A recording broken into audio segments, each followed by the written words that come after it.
इयत्ता 10वी विषय विज्ञान व तंत्रज्ञान भाग 1 धडा 7वा भिंगे व त्यांचे उपयोग. प्रस्तावना. मुलांनो, आपण आरशात पाहतो तेव्हा आपलीच प्रतिमा सुस्पष्टपणे तिथे दिसते. म्हणजेच आरसा हा परावर्तनशील पृष्ठभाग आहे. जर्मन शास्त्रज्ञ जस्टस वॉन लिबेग यांनी साध्या काचेच्या तुकड्याच्या एका सपाट पृष्ठभागावर चांदीचा लेप दिला व आरसा तयार केला. यालाच रजत काच परावर्तक असे म्हणतात. तसेच विज्ञानाच्या भाषेत सांगायचे झाले तर जो पृष्ठभाग प्रकाशाचे परावर्तन करून सुस्पष्ट प्रतिमा तयार करतो त्याला आरसा असे म्हणतात. आपण आपल्या दैनंदिन जीवनात विविध प्रकारच्या आरशांचा वापर करतो. आरसा म्हणजे काय, त्याच्याशी संबंधित संज्ञा आणि आरशांचे प्रकार व त्यांची निर्मिती याचा अभ्यास आपण मागील वर्गात केलाच आहे. या आकृतीत आरशाचा ध्रुव, वक्रता केंद्र, वक्रता त्रिज्या, मुख्य नाभी दिलीये. त्याचे तुम्ही नीट निरीक्षण करा. आता आपण अंतर्गोल आरसा व बहिर्गोल आरसा कसा तयार होतो ते आठवूया. अंतर्गोल आरसा. गोलाकार काचेचा आतील पृष्ठभाग परावर्तक असेल तर तो अंतर्गोल आरसा होय. हे आरसे कसे असतात याचे व्यवहारातील उदाहरण द्यायचे तर नवीन स्टेनलेस स्टीलच्या पळीचा म्हणजे डावाचा आतील भाग हा अंतर्गोल आरसा असतो आणि पळीचा बाहेरील भाग हा बहिर्गोल आरसा असतो असे म्हणता येईल. गोलीय आरशांची निर्मिती काचेचा पोकळ गोल कापून गोलीय पृष्ठभागावर चकचकीत पदार्थाचे थर देऊन केली जाते. म्हणजेच गोलीय आरसे हे पोकळ गोलाचे भाग असतात. बहिर्गोल आरसा. गोलीय काचेचा बाहेरील पृष्ठभाग परावर्तक असेल तर त्यास बहिर्गोल आरसा म्हणतात. त्याच्या आतल्या भागावर परावर्तक पातळ लेप देऊन व त्यावर त्या लेपाचे संरक्षण करण्यासाठी लाल रंग देऊन बहिर्गोल आरसा तयार करता येतो. मुलांनो, आता सांगा बरे, आपण बहिर्गोल आणि अंतर्गोल आरशाचा उपयोग कुठे करतो? बहिर्गोल आरसा आपण गाड्यांच्या उजव्या आणि डाव्या बाजूला लावतो, तर अंतर्गोल आरसा आपण दातांचा दवाखाना, केश कर्तनालय, बॅटरी व वाहनांचे हेडलाइट्स यांमध्ये वापरतो. बरोबर आहे, कारण बहिर्गोल आरशामुळे मिळणाऱ्या प्रतिमा नेहमीच आभासी व वस्तूपेक्षा लहान आकाराच्या असतात, तर अंतर्गोल आरशामुळे मिळणारी प्रतिमा ही उलटी आणि मूळ वस्तूपेक्षा मोठी असते. भिंगे. भिंगे हा एक काचेच्या आरशाचा प्रकार आहे. दैनंदिन जीवनात उपयोगात येणारी भिंगे आपण पाहतोच. उदाहरणार्थ, वृद्ध माणसे वाचनासाठी वापरतात ती भिंगे, घराच्या प्रवेशद्वाराला असलेले नेत्रगोल, घड्याळाच्या दुरुस्तीसाठी कारागीर डोळ्याला लावत असलेले उपकरण इत्यादी. चष्म्यामध्येही भिंगे असतात. याशिवाय भिंग वापरून दुर्बिणी तयार केल्या जातात हे आपल्याला माहीतच आहे. भिंग तुम्ही प्रत्यक्षात बघितलंय, परंतु भिंग म्हणजे नेमकं काय, ते कसं तयार होतं, त्याचे प्रकार, त्याच्यापासून कशा प्रकारच्या प्रतिमा मिळतात याचा आता आपण अभ्यास करणार आहोत. भिंग हे 2 पृष्ठभागांनी युक्त असं पारदर्शक माध्यम आहे. त्यांपैकी निदान एक पृष्ठभाग वक्र असतो. भिंगाचे प्रकार. बहिर्वक्र म्हणजे बहिर्गोल भिंग. ज्या भिंगाचे दोन्ही पृष्ठभाग गोलीय आणि बाहेरच्या बाजूने फुगीर असतात त्या भिंगाला द्विबहिर्वक्र भिंग अथवा दुहेरी बहिर्गोल भिंग म्हणतात. या आकृतीत दाखवल्याप्रमाणे एक पृष्ठभाग सपाट आणि दुसरा गोलीय असलेल्या बहिर्वक्र किंवा बहिर्गोल भिंगाला समतली बहिर्वक्र भिंग म्हणतात. बहिर्वक्र भिंग हे कडेपेक्षा मध्यभागी जाड असते. हे अभिसारी भिंग होय. तसेच अंतर्वक्री बहिर्वक्र भिंगाचा एक पृष्ठभाग अंतर्वक्र व दुसरा बहिर्वक्र असून त्याचे आचरण बहिर्वक्र भिंगासारखे असते. अंतर्वक्र म्हणजेच अंतर्गोल भिंग. ज्या भिंगाचे दोन्ही पृष्ठभाग आतल्या बाजूने गोलीय असतात त्या भिंगाला द्विअंतर्वक्र भिंग अथवा दुहेरी अंतर्गोल भिंग म्हणतात. एक पृष्ठभाग सपाट व दुसरा गोलीय असलेल्या अंतर्वक्र भिंगाला समतली अंतर्वक्र भिंग म्हणतात. अंतर्वक्र भिंग आकृतीत दाखवल्याप्रमाणे मध्यभागापेक्षा कडेला जाड असते. हे अपसारी भिंग होय. बहिर्वक्र अंतर्वक्र भिंगाचा एक पृष्ठभाग अंतर्वक्र व दुसरा बहिर्वक्र असून त्याचे आचरण अंतर्वक्र भिंगासारखे असते. मुलांनो, भिंगातून जेव्हा प्रकाश किरण जातात तेव्हा त्यांचे दोनदा अपवर्तन होते, एकदा आत जाताना व दुसऱ्यांदा भिंगातून बाहेर पडताना. त्यामुळे किरणांची दिशा बदलते. बहुतेक भिंगांना 2 गोलीय पृष्ठभाग असतात. त्यांपैकी प्रत्येक पृष्ठभाग संपूर्ण गोलाचा भाग असतो. बहिर्वक्र व अंतर्गोल भिंगाचे काटछेद. मुलांनो, हे पहा, आकृती अ आणि ब मध्ये बहिर्गोल व अंतर्गोल भिंगांचे काटछेद दाखवलेत. यात पृष्ठभाग 1 हा S1 या गोलाचा तर पृष्ठभाग 2 हा S2 या गोलाचा आहे. या आकृतीतील भिंगाशी संबंधित असणाऱ्या संज्ञा आपण आता पाहूया. वक्रता केंद्र. भिंगाचा पृष्ठभाग ज्या गोलाचा भाग आहे त्या गोलाच्या केंद्रास वक्रता केंद्र म्हणतात. प्रत्येक भिंगास C1 आणि C2 अशी 2 वक्रता केंद्रे असतात. वक्रता त्रिज्या. भिंगाचे पृष्ठभाग ज्या गोलाचे भाग असतात त्या गोलांच्या त्रिज्यांना भिंगाच्या वक्रता त्रिज्या म्हणतात. आकृतीत R1 आणि R2 या भिंगाच्या वक्रता त्रिज्या आहेत. मुख्य अक्ष. भिंगाच्या दोनही वक्रता केंद्रातून जाणारी काल्पनिक सरळ रेषा म्हणजे भिंगाचा मुख्य अक्ष होय. म्हणजे आकृतीतील C1 आणि C2 या वक्र केंद्रांतून जाणारी रेषा म्हणजे मुख्य अक्ष होय. भिंगासंबंधी सर्व अंतरे या प्राधान अक्षरावरून मोजली जातात. प्रकाशीय केंद्र. प्रकाश किरण भिंगाच्या ज्या बिंदूतून जाताना विचलित होत नाही अशा मुख्य अक्षावरील बिंदूला भिंगाचे प्रकाशीय केंद्र म्हणतात. आकृतीत O मधून जाणारे किरण P1, Q1, P2, Q2 इत्यादी सरळ रेषेत जात असल्याने O प्रकाशीय केंद्र आहे. मुख्य नाभी. बहिर्गोल भिंगात जेव्हा मुख्य अक्षाला समांतर असणारे प्रकाश किरण भिंगावर पडतात तेव्हा अपवर्तनानंतर ते मुख्य अक्षावरील एका बिंदूत अभिसारित होतात. त्या बिंदूस बहिर्गोल भिंगाची मुख्य नाभी म्हणतात.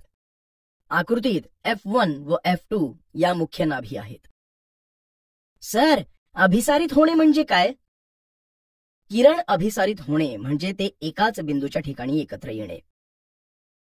या आकृतीत दाखवल्याप्रमाणे बहिर्गोल भिंगामध्ये मुख्य अक्षाला समांतर असणारे प्रकाश किरण अपवर्तनानंतर मुख्य अक्षावर एकत्र येतात म्हणजेच अभिसारित होतात. म्हणून याला अभिसारी भिंग म्हणतात. अंतर्गोल भिंगात मुख्य अक्षाला समांतर असणारे प्रकाश किरण भिंगावर पडल्यानंतर अपवर्तनामुळे अशा प्रकारे अपसारित होतात म्हणजेच एकमेकांपासून असे दूर जातात की जणू काही ते मुख्य अक्षावरील एका बिंदूपासून बाहेर पडत आहेत. या बिंदूला अंतर्गोल भिंगाची मुख्य नाभी म्हणतात. येथे F1 व F2 या मुख्य नाभी आहेत. आकृती 7.5 ब मध्ये दाखवल्याप्रमाणे अंतर्गोल भिंगामध्ये मुख्य अक्षाला समांतर असणारे प्रकाश किरण अपवर्तनानंतर एकमेकांपासून दूर जातात म्हणून या भिंगांना अपसारी भिंग म्हणतात. नाभीय अंतर. भिंगाची मुख्य नाभी व प्रकाशीय मध्य यांमधील अंतर नाभीय अंतर होय. नाभीय अंतर नेमके काय आहे हे समजण्यासाठी एक प्रयोग करूया. प्रयोगासाठी लागणारे साहित्य: बहिर्गोल भिंग, पडदा किंवा मोठा कागद, मीटर पट्टी, भिंग ठेवण्यासाठी लागणारे स्टँड इत्यादी. कृती. सर्वप्रथम पडदा स्थिर ठेवून भिंगाच्या सहाय्याने दूरवरच्या वस्तूंची प्रतिमा मिळवा. उदाहरणार्थ, दूरवर एखादे झाड किंवा इमारत असेल तर त्यांची प्रतिमा या पडद्यावर मिळवा. नंतर पट्टीच्या सहाय्याने पडदा व भिंग यामधील अंतर मोजा. आता भिंगाचा दुसरा पृष्ठभाग पडद्याकडे करा. पुन्हा भिंग पुढे मागे सरकून दूरवरच्या वस्तूची सुस्पष्ट प्रतिमा पडद्यावर मिळवा. पुन्हा पट्टीच्या सहाय्याने पडदा व भिंग यामधील अंतर मोजा. पडदा व भिंग यामधील अंतरास नाभीय अंतर म्हणतात. जर या कृतीत हा बहिर्गोल भिंग काढून अंतर्गोल भिंग बसवले असते तर वस्तूची प्रतिमा खूप लहान मिळाली असती. अपवर्तित किरणांचे रेखन. गोलीय आरशाद्वारे मिळणाऱ्या प्रतिमेचा अभ्यास आपण केलाच आहे. त्याचप्रमाणे भिंगाद्वारे मिळणाऱ्या प्रतिमांचा अभ्यासही किरणाकृतीच्या सहाय्याने करता येतो. तसेच किरणाकृतीच्या आधारे भिंगाद्वारे मिळणाऱ्या प्रतिमांचे स्थान, आकार व स्वरूप यांचाही अभ्यास करता येतो. बहिर्गोल भिंगाद्वारे मिळणाऱ्या प्रतिमा. पुढील 3 नियमांचा वापर करून भिंगाद्वारे मिळणाऱ्या प्रतिमांची किरणाकृती काढता येते. 1. जर आपाती प्रकाश किरण भिंगाच्या मुख्य अक्षाला समांतर असेल तर अपवर्तित प्रकाश किरण भिंगाच्या मुख्य नाभीतून जातो. 2. जर आपाती प्रकाश किरण भिंगाच्या मुख्य नाभीतून जात असेल तर अपवर्तित प्रकाश किरण भिंगाच्या मुख्य अक्षाला समांतर जातो. 3. जर आपाती प्रकाश किरण भिंगाच्या प्रकाशीय केंद्रातून जात असेल तर त्याची दिशा बदलत नाही. करून पहा. प्रयोग करण्यासाठी लागणारे साहित्य: एक बहिर्गोल भिंग, पडदा, मीटर पट्टी, भिंगाचे स्टँड, खडू, मेणबत्ती इत्यादी. कृती: एक लांब टेबल घ्या आणि या टेबलाच्या मधोमध एक मोठी रेषा खडूच्या सहाय्याने ओढा. त्या रेषेवर साधारणतः रेषेच्या मध्यावर एक बिंदू ठेवून त्या बिंदूला ओ असे नाव द्या. त्या ओ बिंदूवर बहिर्गोल भिंग स्टँडला अडकावून ठेवा. आता आकृतीत दाखवल्याप्रमाणे भिंगाच्या एका बाजूला काही अंतरावर पडदा ठेवा, तर दुसऱ्या बाजूला मेणबत्ती ठेवा. नंतर पडदा मागे पुढे सरकावून दूरवर ठेवलेल्या मेणबत्तीची सुस्पष्ट प्रतिमा पडद्यावर मिळवा. आता पडद्याच्या ठिकाणी खडूच्या सहाय्याने खूण करून त्याला F1 हे नाव द्या. नंतर O व F1 मधील अंतर मोजून O पासून 2F1 अंतरावर F1च्याच बाजूला 2F1 लिहा. या दोन्ही कृती भिंगाच्या दुसऱ्या बाजूस करून आकृतीत दाखवल्याप्रमाणे F1 व 2F2 शोधून रेषेवर लिहा.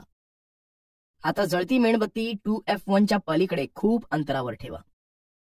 पडदा भिंगाच्या दुसऱ्या बाजूला रेषेवर ठेवून पुढे मागे सरकवून मेणबत्तीची सुस्पष्ट प्रतिमा मिळवा आणि प्रतिमेचे स्थान, आकार आणि स्वरूप यांचे निरीक्षण करून हीच कृती मेणबत्ती 2F1च्या मागे, 2F1 वर, F1 व 2F1 यांच्या दरम्यान, F1 वर व F1 व O यांच्या दरम्यान ठेवून निरीक्षणांची नोंद करा.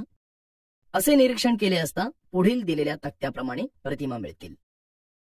निरीक्षणे: बहिर्गोल भिंगाद्वारे मिळणाऱ्या विविध प्रतिमा. थोडे आठवा. मुलांना, आपण पाहिले आहे की परावर्तित अथवा अपवर्तित प्रकाश किरण एका बिंदूतून अपसारित झाल्याचा भास होऊन त्या बिंदूपाशी मिळणाऱ्या प्रतिमेला आभासी प्रतिमा म्हणतात. तसेच परावर्तित अथवा अपवर्तित प्रकाश किरण एका बिंदूतून अभिसारित होऊन तयार होणाऱ्या प्रतिमेला वास्तव प्रतिमा म्हणतात. परावर्तित अथवा अपवर्तित प्रकाश किरण एका बिंदूतून अभिसारित झाल्यामुळे म्हणजे एकवटल्यामुळे वास्तव प्रतिमा तयार होते. म्हणून ती प्रतिमा आपल्याला पडद्यावर मिळवता येते. प्रतिमा पडद्यावर मिळवता आल्यास ती वास्तव असली पाहिजे. परावर्तित अथवा अपवर्तित प्रकाश किरण एका बिंदूतून अपसारित झाल्याचा भास होऊन त्या बिंदूशी आभासी प्रतिमा मिळते. इथे प्रकाश किरण एकवटत नाहीत, म्हणून आभासी प्रतिमा पडद्यावर मिळवता येत नाही. बहिर्गोल भिंगाद्वारे मिळणारी वास्तव प्रतिमा. बहिर्गोल भिंगाद्वारे आपल्याला वस्तूची वास्तव प्रतिमा कशी मिळवता येते हे पाहूया. आकृतीत दाखविल्याप्रमाणे AB ही वस्तू 2F1च्या पाठीमागे ठेवली आहे. B पासून निघणारा व मुख्य अक्षाला समांतर असणारा आपाती किरण BC अपवर्तनानंतर मुख्य नाभी F2 मधून CT या मार्गाने जातो. B पासून निघणारा व प्रकाशीय केंद्रातून जाणारा आपाती किरण BO हा अपवर्तनानंतर विचलित न होता OS मार्गाने जातो. तो CT या किरणाला B1 बिंदूत छेदतो. म्हणजेच B1 येथे B या बिंदूची प्रतिमा निर्माण होते. A हा बिंदू मुख्य अक्षावर असल्याने त्याची प्रतिमा देखील मुख्य अक्षावर तयार होईल. B1च्या सरळ वर मुख्य अक्षावर A1 येथे A बिंदूची प्रतिमा तयार होईल. म्हणजेच A1 B1 ही AB वस्तूची भिंगाच्या सहाय्याने निर्माण झालेली प्रतिमा आहे. यावरून वस्तू 2F1च्या पलीकडे ठेवली असता वस्तूची प्रतिमा आपल्याला F2 आणि 2F2च्या दरम्यान मिळते. तिचा आकार लहान असतो, तसेच ती वास्तव व उलट असते हे सिद्ध होते. बहिर्गोल भिंगाद्वारे मिळणाऱ्या प्रतिमा. मुलांनो, बहिर्गोल भिंगाद्वारे मिळणाऱ्या प्रतिमा पुढील तक्त्यात दिल्या आहेत, त्यांचे तुम्ही नीट निरीक्षण करा. अंतर्गोल भिंगाद्वारे मिळणाऱ्या प्रतिमा. अंतर्गोल भिंगाद्वारे तयार होणारी प्रतिमा आपण किरणाकृतीद्वारे समजू शकतो. यासाठीचे नियम: 1. जर आपाती किरण मुख्य अक्षाला समांतर असेल तर अपवर्तित किरण पाठीमागे वाढविल्यास नाभीतून जातो. 2.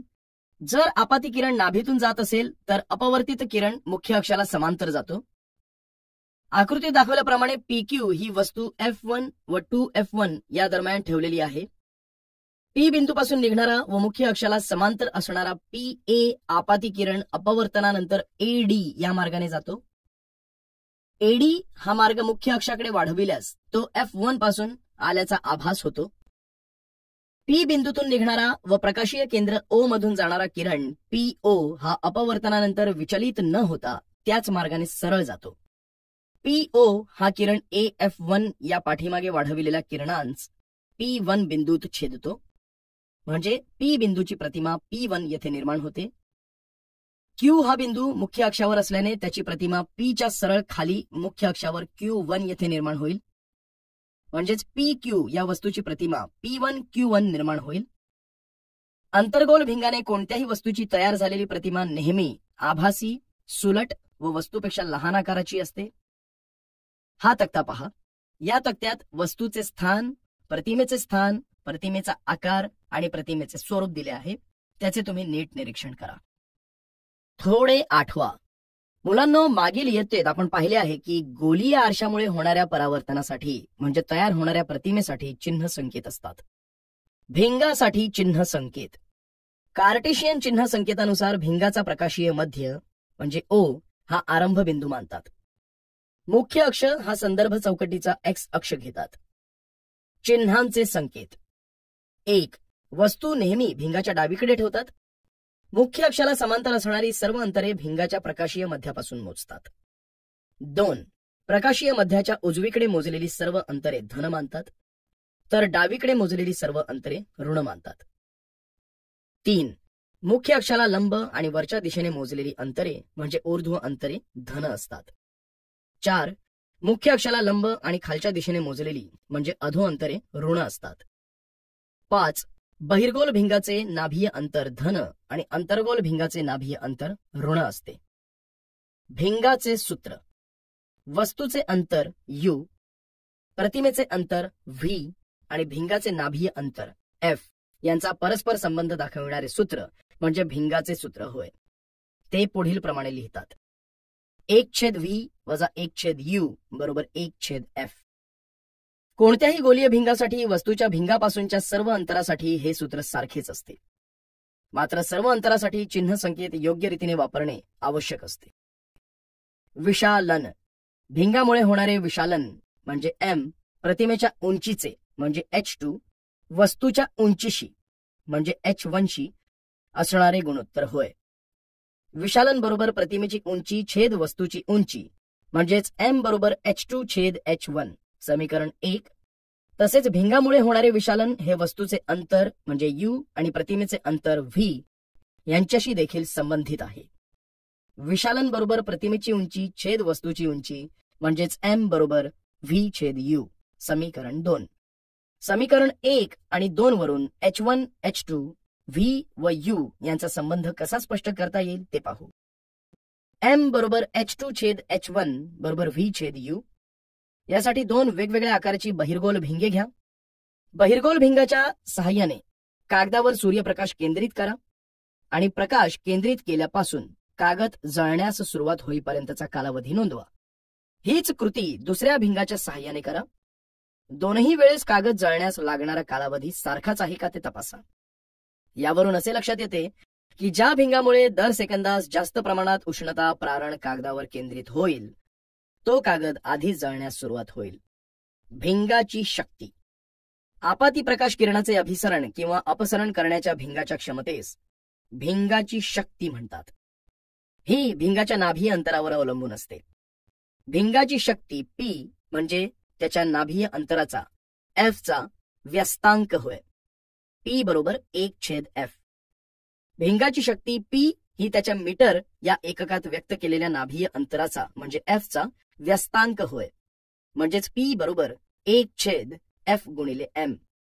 भिंगाच्या शक्तीचे एकक म्हणजे SI डायोप्टर म्हणजे D आहे. एक डायोप्टर ही त्या भिंगाची शक्ती असते ज्याचे नाभीय अंतर 1 मीटर असते. एक डायोप्टर म्हणजे D बरोबर 1/1 मीटर. भिंगांचा संयोग. नाभीय अंतरे F1 आणि F2 असलेली दोन भिंगे परस्परांना स्पर्श करून ठेवल्यास संयोगामुळे त्याचे परिणामी नाभीय अंतर F होते. ते 1/F बरोबर 1/F1 अधिक 1/F2 या सूत्राने दाखवतात. नेहमी लक्षात ठेवा, P1 आणि P2 ही दोन भिंगांची शक्ती असल्यास त्या भिंगाची परिणामी शक्ती म्हणजे P म्हणजे दोन भिंगे परस्परांना स्पर्श करून ठेवल्यास त्यांच्या संयोगी भिंगाची शक्ती ही दोनही भिंगांच्या शक्तीच्या बेरजे इतकी असते. P बरोबर P1 अधिक P2. सोडवलेली उदाहरणे. उदाहरण 1. एक वस्तू बहिर्गोल भिंगापासून 20 सेंटीमीटर अंतरावर मुख्य अक्षावर लंब ठेवली आहे. जर वस्तूची उंची 5 सेंटीमीटर व भिंगाचे नाभी अंतर 10 सेंटीमीटर असल्यास प्रतिमेचे स्वरूप, स्थान व आकार सांगा. वस्तूची प्रतिमा वस्तूपेक्षा किती मोठी असेल? उत्तर: दिलेली माहिती: वस्तूंची उंची म्हणजे h1 बरोबर 5 सेंटीमीटर, नाभी अंतर म्हणजे f बरोबर 10 सेंटीमीटर, वस्तूचे अंतर म्हणजे u बरोबर 20 सेंटीमीटर, प्रतिमेचे अंतर म्हणजे v बरोबर किती, प्रतिमेची उंची म्हणजे h2 बरोबर किती, विशालन म्हणजे m बरोबर किती. भिंगाच्या सूत्रानुसार 1/v बरोबर 1/u बरोबर 1/f, म्हणून 1/v बरोबर 1/u अधिक 1/f, 1/v बरोबर 1/20 अधिक 1/10 बरोबर 1/v बरोबर 1/20 अधिक 1/2 छेद 10/2 बरोबर 1/v बरोबर -1 अधिक 2 छेद 20, म्हणून 1/v बरोबर 1/20, म्हणून v बरोबर 20 सेंटीमीटर.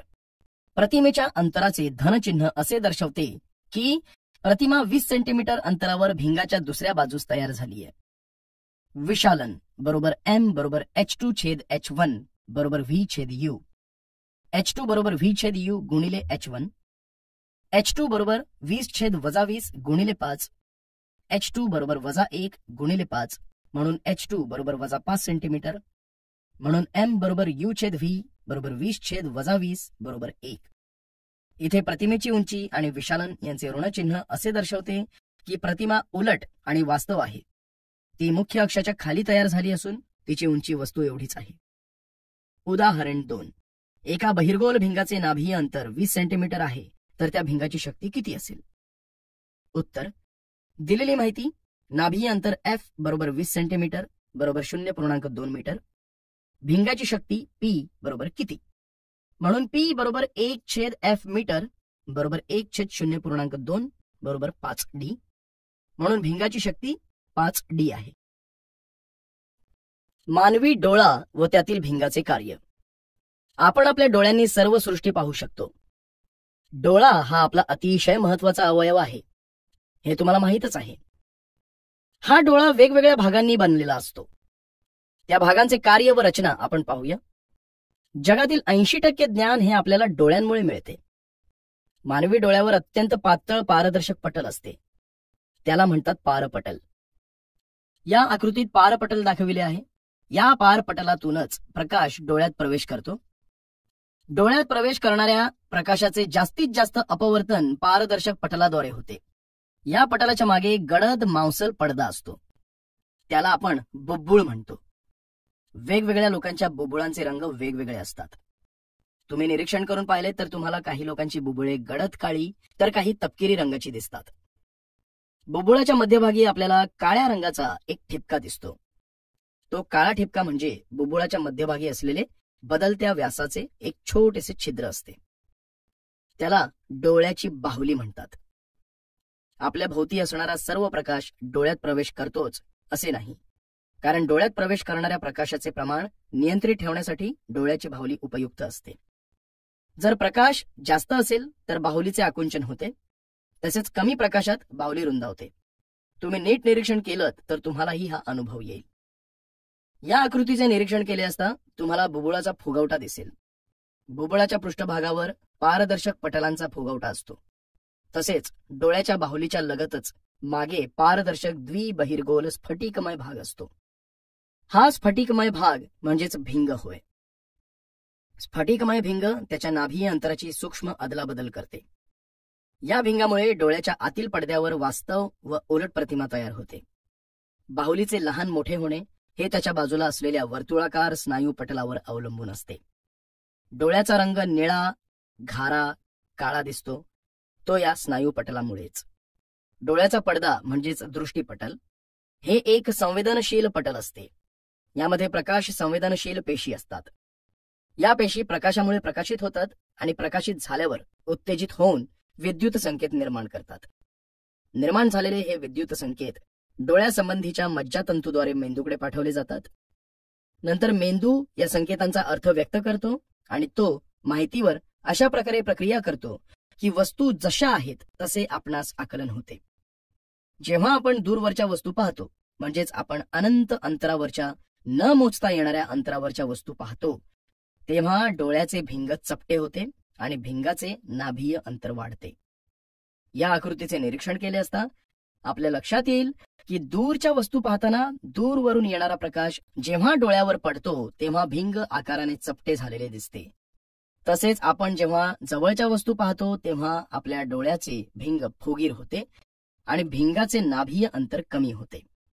या आकृतीत देखील आपल्याला भिंगाचा आकार फुगीर झालेला दिसतो. भिंगाच्या बदलत्या आकारामुळेच दोन्ही वेळेस डोळ्याच्या आतील पटलावर वस्तूची सुस्पष्ट प्रतिमा मिळते. नाभीय अंतरात आवश्यकतेनुसार बदल करण्याच्या भिंगाच्या क्षमतेला समायोजन शक्ती म्हणतात. लवचिक भिंग कमी अधिक फुगीर करून त्याची वक्रता बदलून समायोजन साधता येते. समायोजन साधता आले तरी डोळ्यातील भिंगाचे नाभीय अंतर विशिष्ट अंतरापेक्षा कमी करता येत नाही. निरोगी डोळ्यापासून ज्या कमीत कमी अंतरावर वस्तू असताना ती सुस्पष्टपणे व डोळ्यांवर ताण न येता दिसू शकते त्या अंतराला सुस्पष्ट दृष्टीचे लघुत्तम अंतर म्हणतात. तसेच वस्तूच्या त्या स्थानाला डोळ्याचा निकटबिंदू म्हणतात. निरोगी मानवी डोळ्यांसाठी म्हणजेच ज्यांना डोळ्यांचा काहीही त्रास नाही त्यांच्या डोळ्यासाठी निकटबिंदू डोळ्यांपासून 25 सेंटीमीटर अंतरावर असतो. डोळ्यापासून ज्या जास्तीत जास्त अंतरावर वस्तू ठेवलेली असताना डोळ्यांना ती सुस्पष्टपणे दिसू शकते त्या अंतराला सुस्पष्ट दृष्टीचे अधिकतम अंतर म्हणतात. तसेच वस्तूच्या त्या स्थानाला डोळ्याचा दूरबिंदू म्हणतात. निरोगी मानवी डोळ्यांसाठी दूरबिंदू अनंत अंतरावर असतो. माहित आहे का तुम्हाला नेत्रगोलाचा व्यास सुमारे 2.4 सेंटीमीटर असतो. मानवी डोळ्यांमध्ये भिंगाचे कार्य अत्यंत महत्वाचे असते. भिंगाचे नाभीय अंतर बदलून वेगवेगळ्या अंतरावरील वस्तूंशी डोळा समायोजन करतो. निरोगी डोळ्यांकरिता डोळ्यातील स्नायू शिथिल असताना डोळ्याच्या भिंगाचे नाभीय अंतर 2 सेंटीमीटर असते. डोळ्याच्या भिंगाचा दुसरा नाभीय बिंदू डोळ्याच्या आतील पडद्यावर असतो. करून पहा. पुस्तक डोळ्यांपासून खूप दूर अंतरावर ठेवून वाचण्याचा प्रयत्न करा. सर, पुस्तक खूप दूर अंतरावर ठेवून वाचण्याचा प्रयत्न केला तर पुस्तकातील पानांवरील अक्षरे किंवा शब्द अस्पष्ट दिसतात. आपण वाचू शकत नाही. बरोबर आहे. पुस्तकातील अक्षरांची उंची कमी असते. दूरवर अंतरावरून वाचताना आपल्या डोळ्यातील स्नायूंवर ताण पडतो. पुस्तक डोळ्यांच्या अगदी जवळ ठेवून वाचण्याचा प्रयत्न करा. पुस्तक डोळ्यांच्या अगदी जवळ ठेवून वाचण्याचा प्रयत्न केला तरी आपण ते वाचू शकत नाही. बरोबर. पुस्तक अगदी डोळ्यांच्या अगदी जवळ ठेवून वाचण्याचा प्रयत्न केला असता त्यातील अक्षरे आपल्याला अस्पष्ट दिसतात. गरगरल्यासारखे होऊन डोळ्यांवर ताण पडतो. पुस्तक डोळ्यांपासून सुमारे 25 सेंटीमीटर अंतरावर धरून वाचण्याचा प्रयत्न करा. कोणत्या वेळी पुस्तकातील अक्षरे सुस्पष्ट दिसतील आणि का? पुस्तक डोळ्यांपासून सुमारे 25 सेंटीमीटर अंतरावर धरून वाचण्याचा प्रयत्न केला तर आपल्याला पुस्तकातील अक्षरे सुस्पष्ट दिसतात. कारण आपण पाहिले आहे की सुस्पष्ट दृष्टीचे लघुत्तम अंतर हे निरोगी मानवी डोळ्यांसाठी सुमारे 25 सेंटीमीटर असते. बरोबर. मुलांनो, डोळ्यातील भिंगाचे नाभीय अंतर कमी अथवा अधिक करता येते, पण ते एका विशिष्ट अंतरापेक्षा कमी करता येत नाही. वस्तू जर आपल्या डोळ्याच्या अगदी जवळ धरली तर ती आपल्याला सुस्पष्टपणे बघता येणे शक्य नसते. निरोगी डोळ्यापासून ज्या कमीत कमी अंतरावर वस्तू असताना ती सुस्पष्टपणे व डोळ्यावर ताण न येता दिसू शकते त्या अंतराला सुस्पष्ट दृष्टीचे लघुत्तम अंतर म्हणतात आणि ते अंतर 25 सेंटीमीटर असते. दृष्टीदोष व त्यावरील उपाय. डोळ्यातील समायोजी स्नायूंमुळे नेत्रभिंग आपल्या जागी स्थिर असते. आपण जवळची वस्तू पाहताना समायोजी स्नायू नेत्रभिंग दाबून त्याचा फुगीरपणा वाढवतात. त्यामुळे नेत्रभिंगाचे नाभीय अंतर कमी होऊन वस्तूची प्रतिमा दृष्टीपटलावर तयार होते व वस्तू स्पष्ट दिसते. आपण दूरची वस्तू पाहताना समायोजी स्नायू सैल पडतात. त्यामुळे नेत्रभिंगाचा फुगीरपणा कमी होतो आणि ते चपटे होते. परिणामी नेत्रभिंगाचे नाभीय अंतर वाढून वस्तूची प्रतिमा दृष्टीपटलावर तयार होते व वस्तू स्पष्ट दिसते. या गुणधर्मास डोळ्याची समायोजन शक्ती म्हणतात, हे आपण पाहिले आहे. परंतु मुलांनो, काही लोकांना डोळ्यातील समायोजन शक्ती कमी झाल्याने वस्तू सुस्पष्टपणे दिसत नाहीत. डोळ्यातील अपवर्तन दोषामुळे दृष्टी अंधुक व अस्पष्ट होते. सामान्यतः दृष्टीचे 3 अपवर्तन दोष आहेत. 1. लघुदृष्टी किंवा निकटदृष्टिता. 2. दूरदृष्टिता आणि 3 वृद्ध दृष्टिता. सर्वसाधारणपणे लहान वयात येणारा दृष्टिदोष म्हणजे लघुदृष्टी दोष होय. त्याची आता आपण माहिती घेऊ. लघुदृष्टी किंवा निकटदृष्टिता या दोषामध्ये मानवी डोळा जवळपासच्या वस्तू व्यवस्थित पाहू शकतो, पण दूरच्या वस्तू स्पष्टपणे दिसत नाहीत. म्हणजेच डोळ्याचा दूरबिंदू अनंत अंतरावर नसून तो जवळ असतो. यालाच आपण निकटदृष्टिता म्हणतो. निकटदृष्टिता दोषात दूरच्या वस्तूची प्रतिमा डोळ्यातील दृष्टीपटलाच्या अलीकडेच तयार होते. निकटदृष्टी दोषाची मुख्यतः 2 कारणे आहेत. ती म्हणजे 1. डोळ्यातील पारपटल व नेत्रभिंग यांची वक्रता वाढल्यामुळे भिंगाची अभिसारी शक्ती जास्त असते. 2. नेत्रगोल लांबट झाल्याने डोळ्याचे भिंग व डोळ्यातील दृष्टीपटल यांच्यामधील अंतर वाढते. या आकृतीचे निरीक्षण केले असता लक्षात येते की योग्य नाभीय अंतर असलेल्या अंतर्गोल भिंगाचा चष्मा वापरून या दोषाचे निराकरण करता येते. या भिंगामुळे प्रकाश किरणाचे अपसरण होऊन मग ते डोळ्यातील भिंगापर्यंत पोहोचतात. नंतर डोळ्यांच्या भिंगामुळे अभिसरण होऊन प्रतिमा डोळ्यातील पडद्यावर तयार होते. अंतर्गोल भिंगाचे नाभीय अंतर ऋण असते, त्यामुळे निकटदृष्टी दोषाच्या डोळ्यासाठी ऋण शक्तीचा चष्मा असतो. दोषाच्या प्रमाणानुसार वेगवेगळ्या डोळ्यांतील अंतर्गोल भिंगाची शक्ती वेगवेगळी असते. लघुदृष्टी दोषामुळे मुले पुस्तक जवळ धरतात आणि मग वाचन करतात. दूरदृष्टिता दूरदृष्टिता दोषामध्ये मानवी डोळा दूरच्या वस्तू व्यवस्थित पाहू शकतो, पण जवळच्या वस्तू स्पष्टपणे पाहू शकत नाही. म्हणजेच डोळ्याचा निकटबिंदू हा 25 सेंटीमीटर अंतरावर न राहता दूर असतो. या आकृतीत दाखवल्याप्रमाणे जवळच्या वस्तूची प्रतिमा डोळ्यातील दृष्टीपटलाच्या पाठीमागे तयार होते. दूरदृष्टिता दोषाची 2 संभाव्य कारणे आहेत. 1. डोळ्यातील पारपटल व नेत्रभिंग यांची वक्रता कमी झाल्यामुळे भिंगाची अभिसारी शक्ती कमी असते. 2. नेत्रगोल उभट झाल्याने डोळ्याचे भिंग व डोळ्यातील दृष्टीपटल यांच्यामधील अंतर कमी होते. दूरदृष्टिता दोष योग्य नाभीय अंतर असलेला बहिर्गोल भिंगाचा चष्मा वापरून घालवता येतो. या भिंगामुळे प्रकाश किरणांचे अभिसरण होऊन मग ते डोळ्यातील भिंगापर्यंत पोहोचतात. नंतर डोळ्याच्या भिंगामुळे अभिसरण होऊन प्रतिमा डोळ्यातील पडद्यावर तयार होते. कधीकधी हा दृष्टिदोष लहान वयात देखील आढळतो. याचे कारण म्हणजे नेत्रगोल थोडा चपटा असतो. या प्रकारात फारसा त्रास होत नाही, त्यामुळे यंत्रणेद्वारे मुलांच्या डोळ्यांची तपासणी केल्याशिवाय आपल्याला कळत नाही की या मुलाला दृष्टिदोष आहे. यावर वेळेच उपाय न झाल्याने मोठेपणी मुलांना चष्मा देऊनही त्या मुलांची दृष्टी सुधारत नाही. तसेच बहिर्गोल भिंगाचे नाभीय अंतर धन असते, त्यामुळे दूरदृष्टिता दोषाच्या डोळ्यासाठी धनशक्तीचा चष्मा असतो. दोषाच्या प्रमाणानुसार वेगवेगळ्या डोळ्यांसाठी बहिर्गोल भिंगांची शक्ती वेगवेगळी असते. 3. वृद्ध दृष्टिता ज्या दृष्टिदोषामध्ये वृद्ध माणसांना चष्म्याशिवाय जवळपासच्या वस्तू सहजपणे व सुस्पष्ट दिसणे कठीण होते, त्या दोषास वृद्ध दृष्टिता म्हणतात. वाढत्या वयानुसार डोळ्याची समायोजन शक्ती सामान्यतः कमी होते, म्हणजेच डोळ्याजवळील भिंगाचे स्नायू भिंगाचे नाभीय अंतर बदलण्याची क्षमता गमावतात. वयस्कर माणसांचा निकटबिंदू डोळ्यापासून मागे सरतो, त्यामुळे त्यांना चष्म्याशिवाय जवळपासच्या वस्तू सहजपणे आणि सुस्पष्टपणे दिसणे कठीण होते. योग्य शक्तीचे बहिर्गोल भिंग वापरून या दोषाचे निराकरण करतात. या भिंगामुळे प्रकाश किरण नेत्रभिंगावर पडण्यापूर्वी त्यांचे योग्य प्रमाणात अभिसरण होते. नंतर नेत्रभिंगामुळे प्रकाश किरणांचे आणखी अभिसरण होऊन वस्तूची प्रतिमा दृष्टीपटलावर तयार होते. काही वेळा लोकांना जवळच्या तसेच दूरवर ठेवलेल्या वस्तू देखील नीट दिसत नाहीत. त्यावेळेस त्या लोकांना दूरदृष्टिता व निकटदृष्टिता असे 2ही दोष असतात. हा दोष दूर करण्यासाठी द्विनाभीय भिंगाचा चष्मा वापरतात.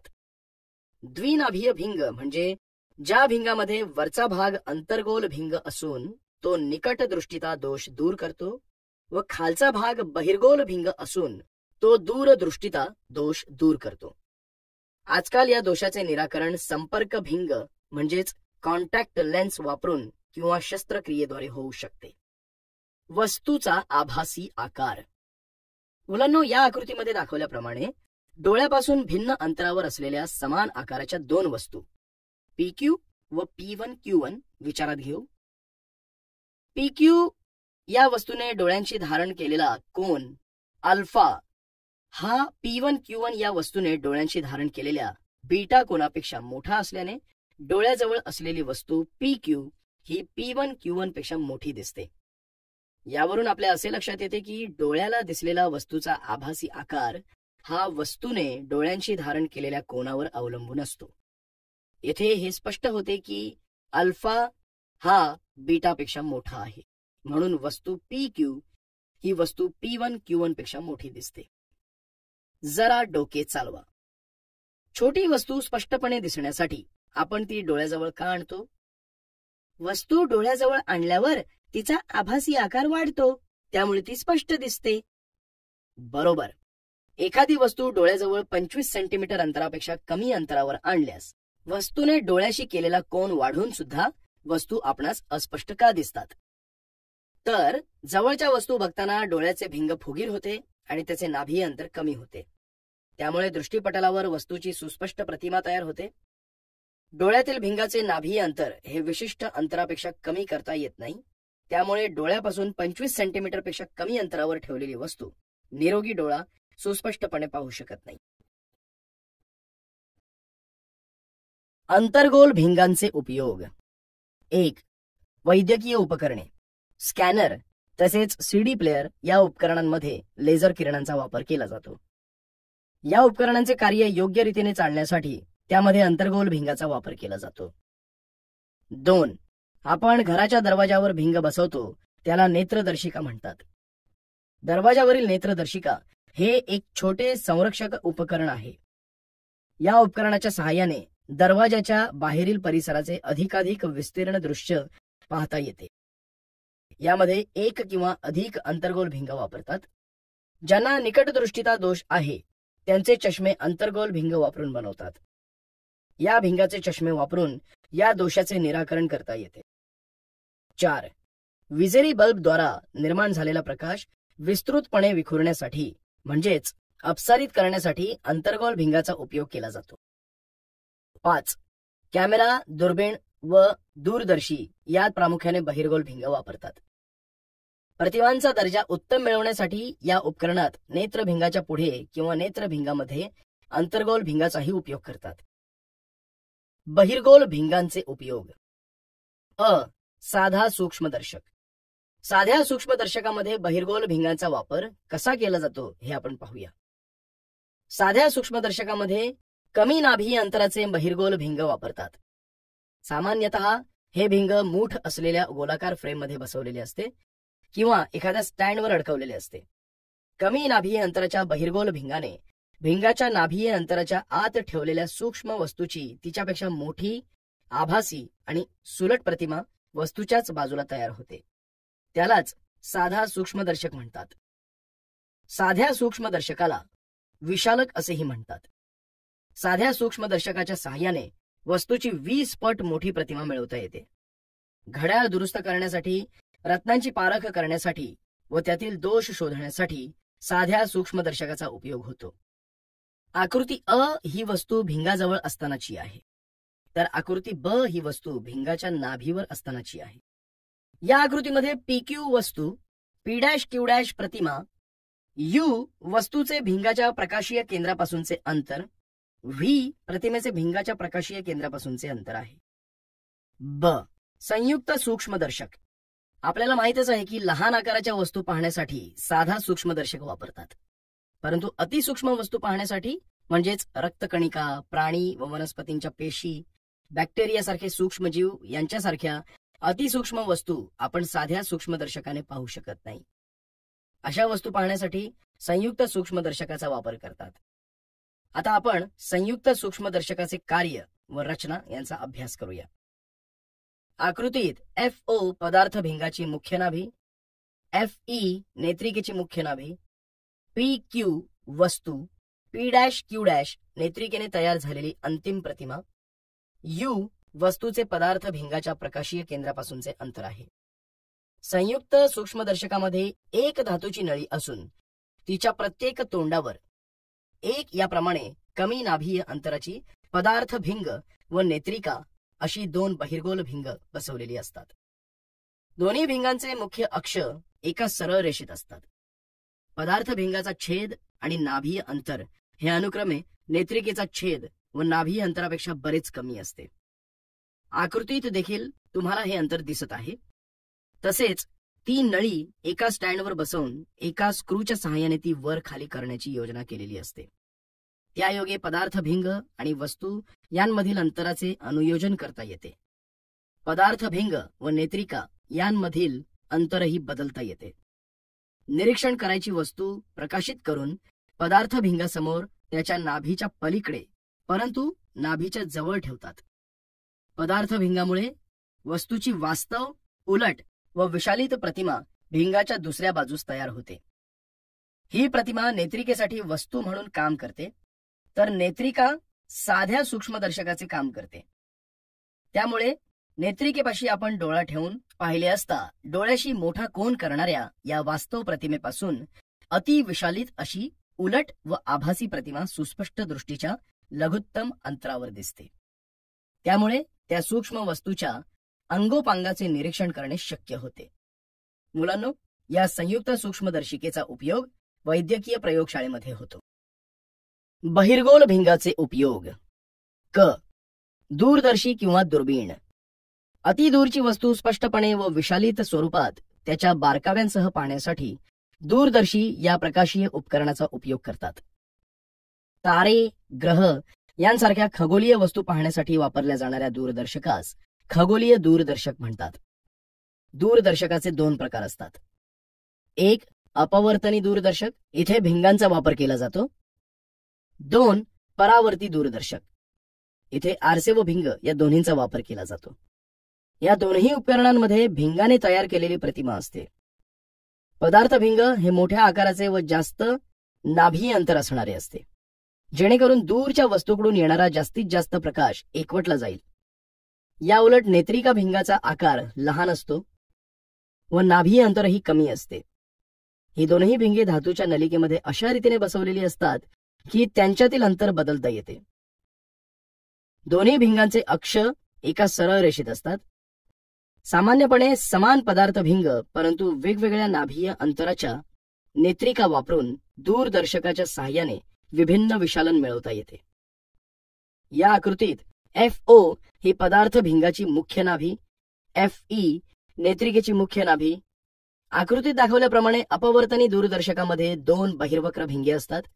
त्यापैकी अधिक नाभीय अंतर व अधिक व्यास असलेले भिंग पदार्थ भिंग म्हणून काम करते, तर कमी नाभीय अंतर व कमी व्यास असलेले भिंग नेत्रिका म्हणून काम करते. अपवर्तनी दूरदर्शकामध्ये पदार्थ भिंग हे धातूच्या लांब नळीच्या तोंडावर बसवलेले असून या नळीमध्ये पुढे मागे सरकवता येईल अशा बेताने एक कमी व्यासाची नळी बसवलेली असते. या नळीच्या बाहेरील तोंडावर नेत्रिका बसवलेली असते. पदार्थ भिंग व नेत्रिका यांचे मुख्य अक्ष एका सरळ रेषेत असतात. हे उपकरण बहुधा एखाद्या स्टँडवर उभारलेले असते. अपवर्तनी दूरदर्शकाचे कार्य म्हणजे पदार्थ भिंग दूरच्या वस्तूकडे रोखले असता दूरच्या वस्तूकडून येणारे समांतर प्रकाश किरण पदार्थ भिंगातून जाऊन दूरच्या वस्तूची वास्तव, उलट व लहान प्रतिमा पदार्थ भिंगाच्या नाभीय प्रतलामध्ये तयार होते. नेत्रिकेपाशी डोळा ठेवून नेत्रिका असलेली नळी स्क्रूच्या सहाय्याने पुढे मागे अशी सरकवतात की पदार्थ भिंगाद्वारे तयार झालेली वास्तव प्रतिमा नेत्रिकेच्या नाभीय अंतराच्या आत पडते. मूळ वस्तूपेक्षा या वास्तव प्रतिमेने डोळ्याशी केलेला कोन मोठा असतो व ही प्रतिमा नेत्रिकेसाठी वस्तू म्हणून काम करते.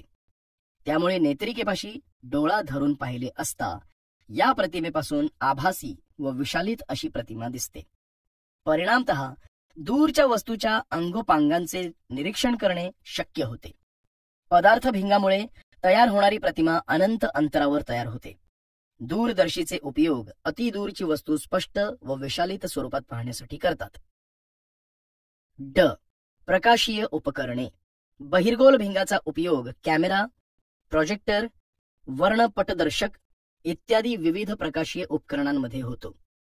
तसेच बहिर्गोल भिंगाचा उपयोग दूरदृष्टिता दोष निराकरणासाठी वापरण्यात येणाऱ्या चष्म्यामध्ये होतो. हे करून पहा. 1. जळती उदबत्ती हातात धरून ती वेगाने वर्तुळाकार फिरवा. सर, आपण जळती उदबत्ती हातात धरून ती वेगाने वर्तुळाकार फिरवली तर तांबड्या रंगाचे वर्तुळ दिसते. बरोबर. आता एका पुठ्यावर एका बाजूस रिकामा पिंजरा व दुसऱ्या बाजूस कोणत्याही पक्ष्याचे चित्र काढून पुठ्ठा दोऱ्याच्या सहाय्याने अडकवा. दोऱ्याला पीळ देऊन सोडून द्या. काय आढळून आले आणि कशामुळे? असे केले असता तो पक्षी पिंजऱ्यात असल्याचा भास होतो. बरोबर. मुलांनो, यालाच दृष्टी सातत्य म्हणतात. आता दृष्टी सातत्य म्हणजे काय ते आपण समजून घेऊ. जेव्हा एखाद्या वस्तूची प्रतिमा नेत्रभिंगामुळे दृष्टीपटलावर तयार होते तेव्हा ती वस्तू आपल्याला दिसते. वस्तू दूर केल्याबरोबर तिची प्रतिमा नाहीशी होते, परंतु प्रतिमेचा परिणाम म्हणजेच प्रतिमेची दृष्टीपटलावरील संवेदना त्यानंतरही 1/16 सेकंद टिकते.